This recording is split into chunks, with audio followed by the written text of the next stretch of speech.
Naming Dylan Gabriel as QB1 might look like a move for stability. But beneath the surface, it was a gamble soaked in desperation. This organization has spent years chasing consistency, trying to recover from the chaos of Baker Mayfield and the shadow of Deshaun Watson. Ownership wants results, Stefanski wants control, and the fans, they just want hope. But the problem with control is that you can't keep it forever. Not when an entire city feels the pull of something electric. Something unstoppable. And right now, that something wears number 12. The energy surrounding Shadur Sanders isn't hype. It's prophecy. Every clip of him throwing lasers in practice racks up more views than the team's official highlight reels. Every whisper in the locker room feels like an echo of the same idea. It's almost Shedeur time. The Browns didn't just make a decision. They lit a fuse. Then came the moment that changed everything. After practice, reporters crowded around Dylan Gabriel's locker. They expected the standard rookie lines: humility, gratitude, focus, and for a while, that's exactly what they got. But then, Gabriel dropped a quiet line that detonated across the NFL world within minutes. "I'm ready to lead until the team feels it's time for something else." Something else. Those two words spread like wildfire. Everyone knew exactly who something else meant. ESPN ran it as breaking news, talk shows debated it, and social media erupted with speculation. In an instant, the narrative shifted. It wasn't about Gabriel being QB1 anymore. It was about how long he could hold on before Shedeur took it. That same day, a clip from practice surfaced online. Shadur launching a perfect 40-yard bomb to Jerry Jeudy, hitting him in stride. The sideline exploded, and even from the grainy video, you could see Shedeur smirking as he jogged back to the huddle. No words, no celebration, just quiet confidence. Stefanski brushed it off in his press conference, calling it a good problem to have. But the look in his eyes told another story, that of a man trying to contain a wildfire with a garden hose. Gabriel's quote had turned competition into prophecy. Everyone could feel it. Shedeur wasn't waiting for his moment. He was preparing to take it. Within 24 hours, Berea felt like a courtroom.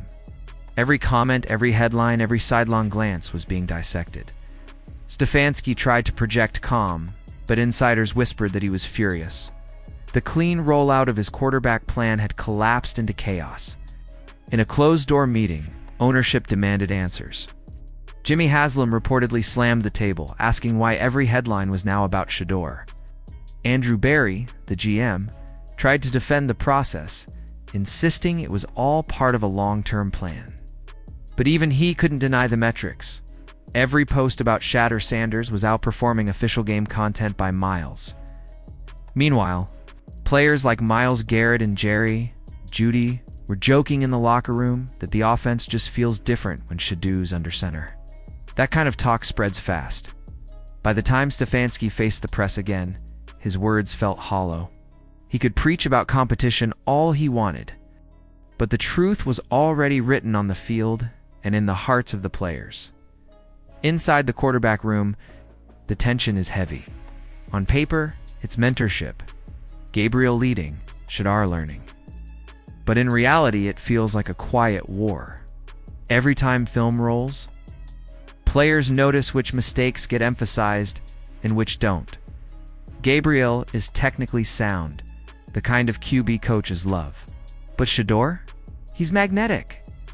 He carries himself like someone who doesn't wait for permission. He's been seen staying late after practice with Jerry Jeudy and David Njoku, running plays under the lights long after everyone's gone home. That's not the behavior of a backup. That's the behavior of a man preparing for a takeover. Even the small details tell the story. Shedur's locker gets more cameras, his highlights get more clicks, and when he walks by, conversations pause. The writing is on the wall. The official depth chart might say QB2, but Destiny doesn't care about charts. Then came the flood online. Within hours of Stefanski's announcement, the internet made its own call. Hashtags like #ShedurTime, #Free12, and #LetPrimeCook trended nationwide.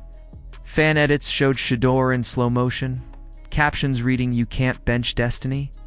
Cleveland radio couldn't stop talking about it. ESPN built an entire segment around it. Stephen A. Smith went on air and said, "You don't keep that kind of talent waiting," Skip Bayless called it.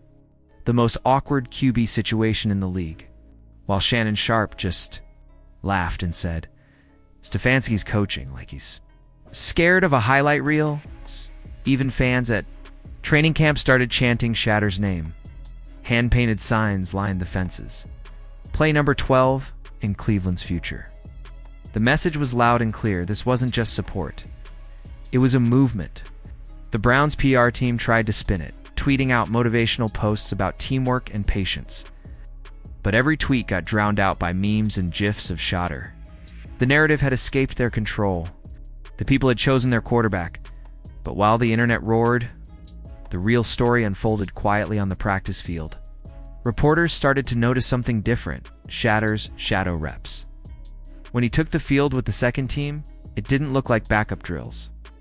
It looked like a dress rehearsal for a starting role he already believed was his. The rhythm, the command, the precision, it all felt different. Even defensive players admitted they could feel the energy shift when number 12 was under center.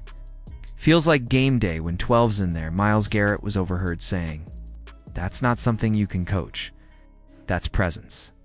Stefanski might pretend not to see it, but everyone else does. Assistant coaches hover near Shedur's drills a little longer than they should. The GM watches from the balcony, arms crossed, but eyes fixed. Even Gabriel can't ignore it anymore. The subtle shift in tone, the rising hum of inevitability. Every pass Shadur throws, every huddle he commands, adds another crack to the foundation of Stefanski's plan. Because at some point, the illusion of control collapses under the weight of momentum. The fans are calling for him. The players are ready for him. And the only ones pretending otherwise are the ones sitting in offices upstairs.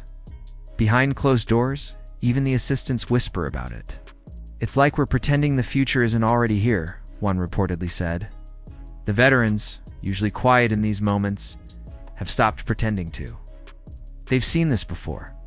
The moment when a team shifts around its real leader, even before the coaches admit it.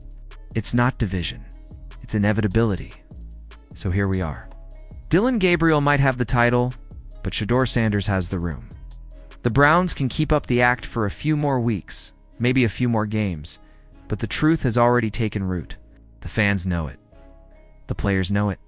The NFL knows it. You can't fight destiny. You can delay it, hide it behind press conferences and polite answers, but you can't stop it. The Browns are running out of time.